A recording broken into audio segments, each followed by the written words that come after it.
Greetings, I'm the Wizard Ozzie Bucco, and welcome to my dungeon. And I only have special guests, very special guests. And here is the debut of the one and only, the Ironman Vinnie Blake.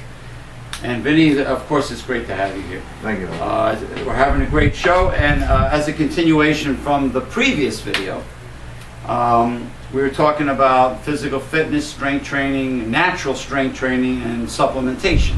And we were discussing different supplements, both past, present, old classics like desiccated liver, up until now with different hormonal male hormonal stimulating herbs and supplements. I mentioned that the best natural Viagra replacement is amino acid arginine. I mentioned that arginine and glutamine, amino acid glutamine, taken in 2 grams or more on an empty stomach is a secretagogue, which means it releases human growth hormone.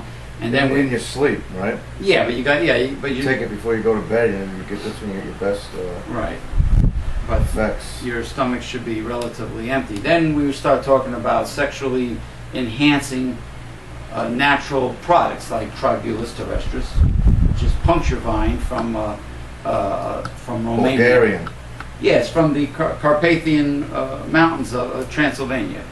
And there's all different Moropoama from, I think it's from Peru, ginseng, red ginseng. Now, Dr. Gary Null says red ginseng extract has the ability to increase the size, the length, and girth of your penis, and also the weight and productivity of your testicles. You drop down to your knees. No, they supposedly get very round and full and firm, and the productivity of the male hormonal profile, goes up, and of course your size can be increased. Not like this rip-off infomercial they used to play at late at night. Extends, Enzyte, I think is another one. Oh, Smiling Bob. Man, that guy, Smiling Bob, he's at the golf. He does the golf swing, and he's always going like this. Enzyte. With the big smile. Smiling Bob, Enzyte.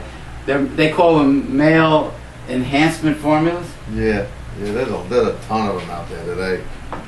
Yeah, a lot of different ones.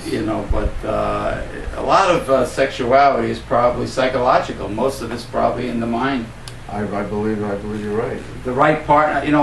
When I was in Acapulco, when I was young, there was a man selling things to the tourists. Of course, selling very cheaply made things that were overpriced for the tourists. That's another talk show. But anyway, Alfonso says, "Young man," with a Mexican accent, "young man, the best aphrodisiac is the right partner." That will do it. And of course, the right partner is different to different people.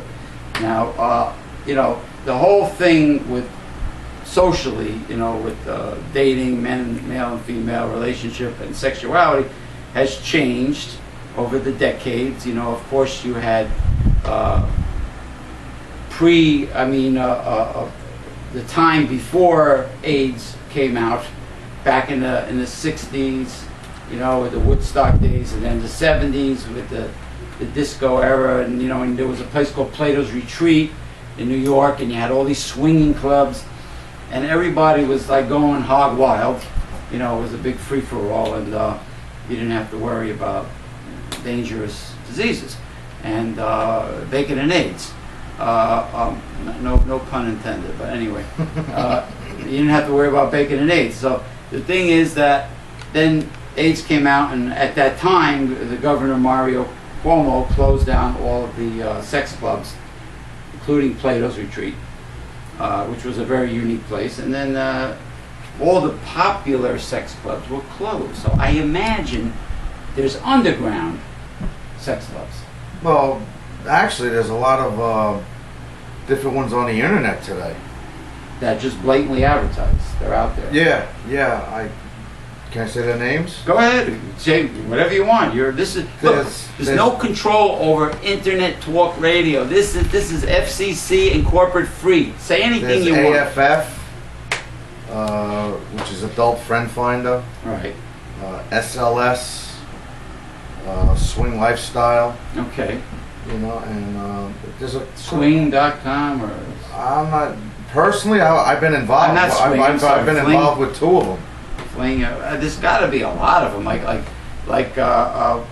Tony Testosterone mentioned. I think there's one Passion.com. Seek Bang. He said Passion. Passion.com. So these are organizations for people that just want to hook up. Yeah, there's another one where you know, they have what they call meet and greets, where you actually go to a bar. You know, if you're on one of these like Swing Lifestyle, they meet at the. Yeah, you just meet at a bar. They have name tags on, or. I never really went to one of those, but I know people that have. And you know, you just go to a bar and you just sit down and you know, you bullshit with people over drinks and stuff. And at the end of the night, you know, you can either go upstairs to a hotel room if you're comfortable with another couple, or go wherever you want. Or you could just leave them an email address or a phone number and contact them at another time. You know, it's more convenient for you. So in other words, no, by the meet and greet, you don't have to jump in the sack that same night. It's a very formal, small talk beginning. It's to break the ice. To break. In other words, the swingers break the ice like anybody else breaks the ice. Yeah, you know, you want to see if you're compatible with the right couple. Right. You know, and you don't want to get into a room and be in a situation where nobody's compatible with one another, right. And it just makes things very uncomfortable. Yeah. Now you have you know a lot about the industry. Of course, you know the right-wing conservative Republicans like to take away our right using censorship, take away our right to view adult entertainment media. You know, to watch porn in the privacy of your own home. These puritanical nuts feel somehow that it's connected to domestic whatever, abuse or pedophilia, or whatever, child abuse, or all this crap. Right away they pigeonhole you and categorize you into something bad. They demonize it, whereas it's just an alternative lifestyle amongst consenting adults. Adults, yeah, that's what it's all about. People are adult fun.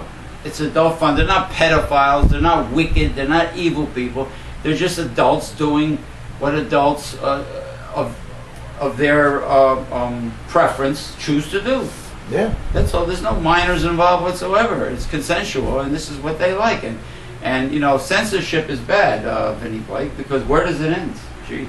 It doesn't. It just keeps on going and going. It seems like. You know, it's like, you know, who you like, who you don't like, and you know, I mean, if you're paying the ISP for your internet and it's your house, you have a right to watch anything you want in the privacy of your own home. And if you meet people that share your hobbies, you have a right to have fellowship with these people. Exactly.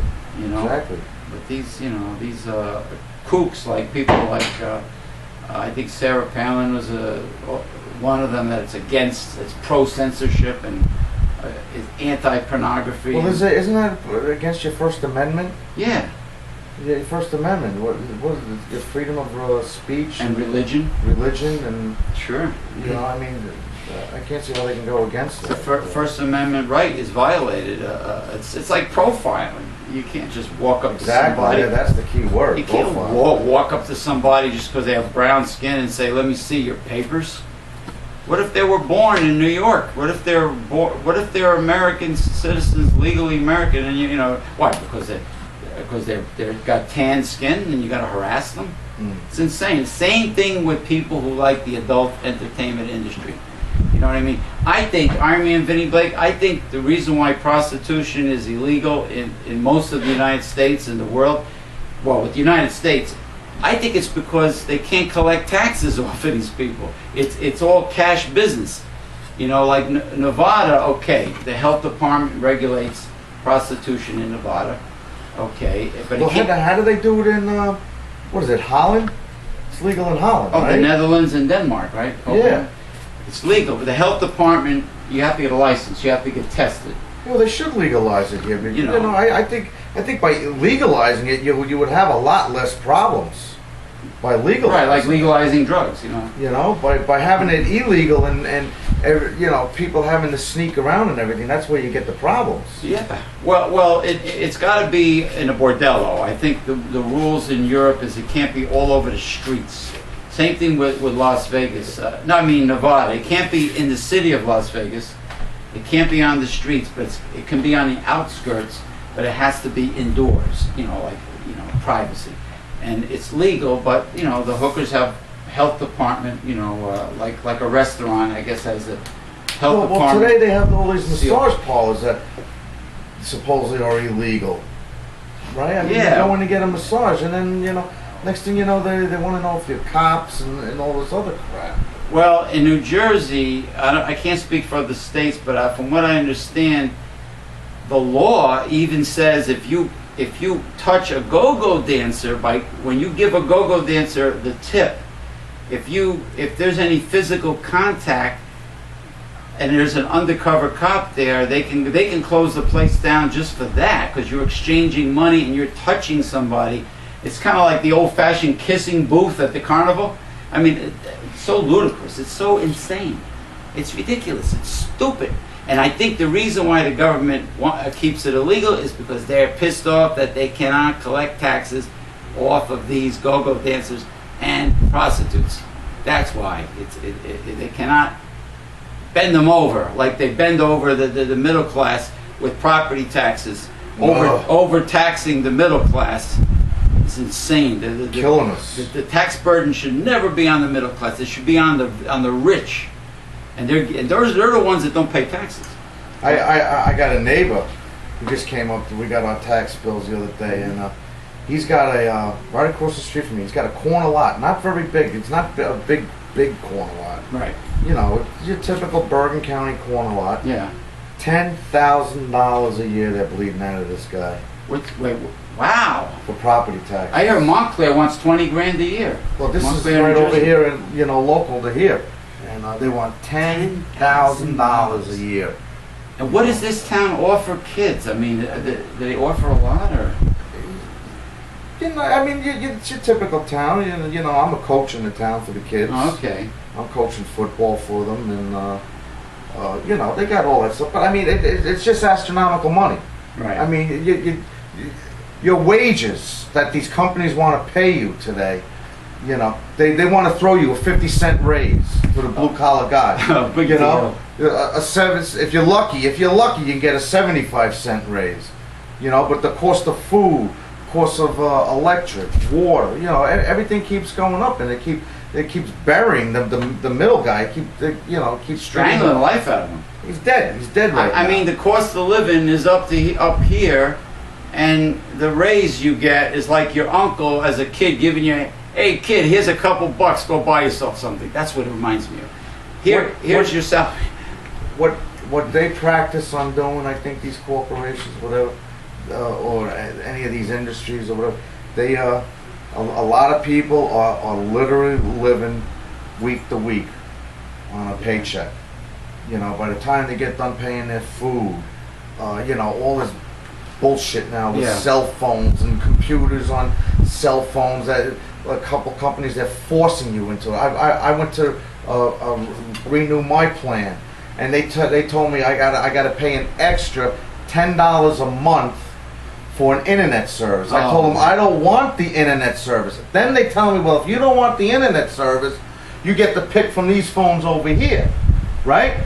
And it was like maybe 12 phones, which is like downgrading from the phone that I have now. We got to take a break.